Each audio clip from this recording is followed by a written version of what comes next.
There is a word, a single ancient Hebrew word, and for thousands of years, Jewish mothers have whispered it over their children before the sun even rose. They wrote it on small scraps of paper tucked carefully into mezuzahs, the protective cases affixed to the doorposts of their homes. They carved it into the frames of their doorways so every person entering or leaving would touch it unknowingly, absorbing its essence. They traced it on the palms of their hands before going to the market, before signing contracts, before embarking on any task that carried even the smallest hint of uncertainty. This is not mere superstition nor a quaint tradition. It was a deliberate, conscious act meant to align their lives with the invisible currents of provision and blessing.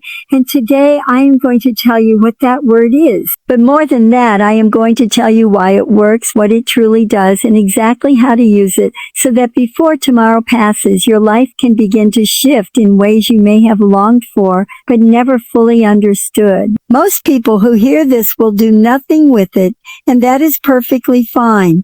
But some of you, the ones reading these words right now, will feel a subtle vibration in your chest, an awareness of something ancient, something that has always belonged to you stirring in response. For those individuals, the teachings I am about to share are not just informative, they are transformational. They are capable of turning the next 24 hours into the beginning of a new chapter, a chapter you may have waited decades to step into. I ask you, therefore, to stay with me, to read carefully, and to absorb not just the instructions, but the intention behind them. This is not casual guidance. It is the result of centuries of observation, of generations who I have watched countless good people labor their entire lives, pouring their energy into work, into helping others, into building, and yet remain in the same place, financially and spiritually, as when they began. I am not speaking of the lazy, the indifferent, or those who squander opportunity.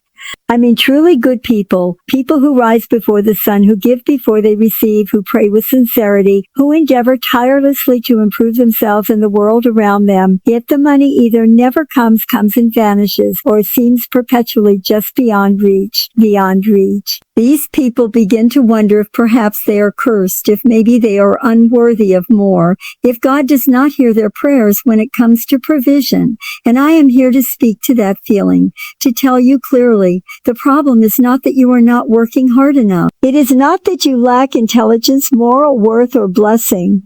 The problem is simply that nobody taught you the framework that Jewish families have been passing down for thousands of years, a framework that governs how prosperity actually flows. The truth is that abundance is not random and it is not about luck or accident. Many of us grow up with the belief that money is either for the fortunate few or that desiring it is somehow selfish or spiritually inappropriate. These beliefs, often subconscious, create blocks. People feel guilty for wanting more. They confuse spiritual humility with self-denial. Yet, the Jewish tradition teaches the opposite. In the Talmud, in the tractate Berachot, it is stated that a person is obligated to pray for their livelihood, not encouraged, not permitted, but required. The flow of provision, what we call parnassa, sustenance, or livelihood, is considered a sacred matter, deeply intertwined with one's relationship with God. Struggling financially is not a badge of holiness. It is a block, and blocks can be removed with the right understanding, the right practices, and the right orientation of the heart and mind. I have seen this work repeatedly, not only in my own family, but in countless communities I have observed, in people who embody the principles and in those who do not. And what I am about to share with you has three essential elements: the word that unlocks the flow, the ancient practice that activates it, and the understanding that transforms letters and actions into living, flowing energy. Without understanding, the word remains only letters. With understanding, it becomes alive. Consider the story of Reb Zusha of Aimpoli, a rabbi in Eastern Europe, known for his profound joy despite living in grinding poverty. One harsh winter, his students came upon him sitting at a table with almost nothing. The fire barely burned, his coat was threadbare, yet he was singing quietly, as if the world had given him everything. Bewildered, his students asked him, "Rebbe, how do you do this? How can you sit here with nothing and yet be so joyful?" Reb Zusha looked at them with a gentle confusion and said, "What do you mean nothing? I have air in my lungs. I have the Torah in my heart. I have eyes that see. When I decided to see what God has already given me instead of what has not yet arrived, the blessings began to flow. This lesson is critical because it flips the common perception of prosperity upside down. Gratitude in the Jewish tradition is not a passive feeling. It is a discipline, a daily act of recognition called hakarat hatav, literally the act of recognizing the good. The Zohar, the central text of Kabbalah, teaches that abundance flows through open channels, and the primary conduit between the spiritual and the material is attention. Where you place your focused, grateful attention, there the flow moves. When you wake up cataloging everything that is wrong or missing in your life, you are metaphorically pointing the channel downward, away from yourself. But when the first act of your day is to recognize what you already have, whether aloud or in a whisper, you open the channel, you point it toward yourself, and you align with the currents of divine provision.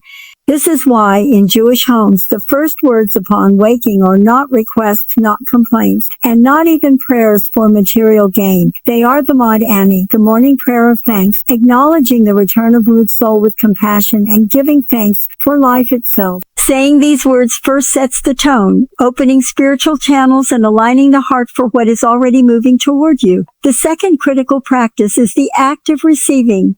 Let me share a story of a woman named Miriam, a widow in Jerusalem decades ago, struggling to provide for her 6 children.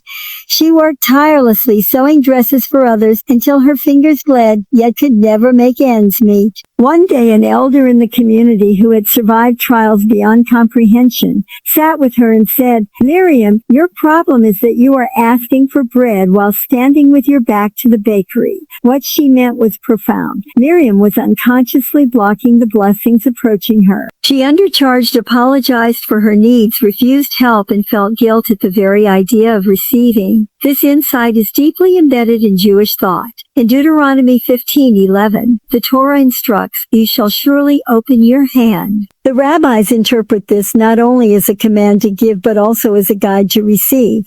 Open hands are necessary both for generosity and for receiving. A closed fist can neither give nor receive. The practical implication is simple but transformative. Practice receiving intentionally. Every day for 21 days, accept one thing graciously, a compliment, a gift, a payment, without guilt or apology. Say aloud, "And receive this blessing with gratitude." Train your hands physically and spiritually to remain open. Open hands are the only hands through which abundance can flow. The final piece is the word itself. For centuries, Jewish mothers wrote it on slips of paper and traced it on palms, an act of conscious alignment, not magic or superstition. The word is Vev Aleph Vev, a combination of letters in Hebrew connected to divine channels of provision, as described in the Zohar and in Kabbalistic texts. Writing it on the left palm before sunrise is not just a symbolic act, it is a declaration.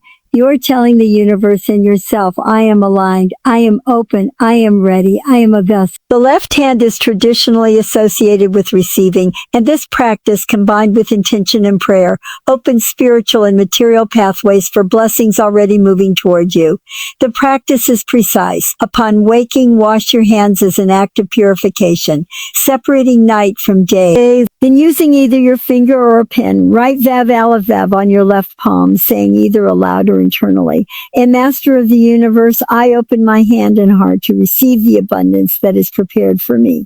I am worthy, I am a channel, I am aligned." Proceed through your day actively, not passively, knowing that effort is part of partnership with divine flow. People who have followed this practice report immediate shifts, an unexpected opportunity, a phone call, a small payment, or simply a sense of calm confidence replacing anxiety. The change begins internally, then radiates outward, altering your perception, interactions, and receptivity to opportunity. The power of these 3 practices, morning gratitude, open hands, and the sacred word, is synergistic. Mod Ani opens the channel. Open hands remove resistance and prepare the spirit.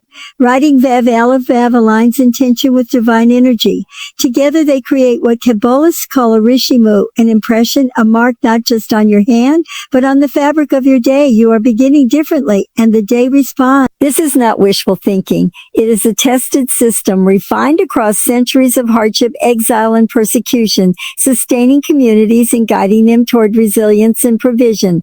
Every sunrise is a new creation, a fresh beginning. Nothing from yesterday must follow you unless you allow it. Each morning offers a complete reset, a chance to participate consciously in the flow of life and abundance. With the word, with the prayer, with open hands, you declare readiness. You embody alignment. You acknowledge that provision is already in motion, moving towards you, and you open your hand to receive it. Tomorrow, before the sun rises, wash your hands, write Vav, Aleph, Vav, say the prayer, and begin your day as one who is prepared, aligned, and ready for the flow of blessings. This is the living tradition, the inherited wisdom that transforms struggle into partnership with the divine and lack into receptive abundance.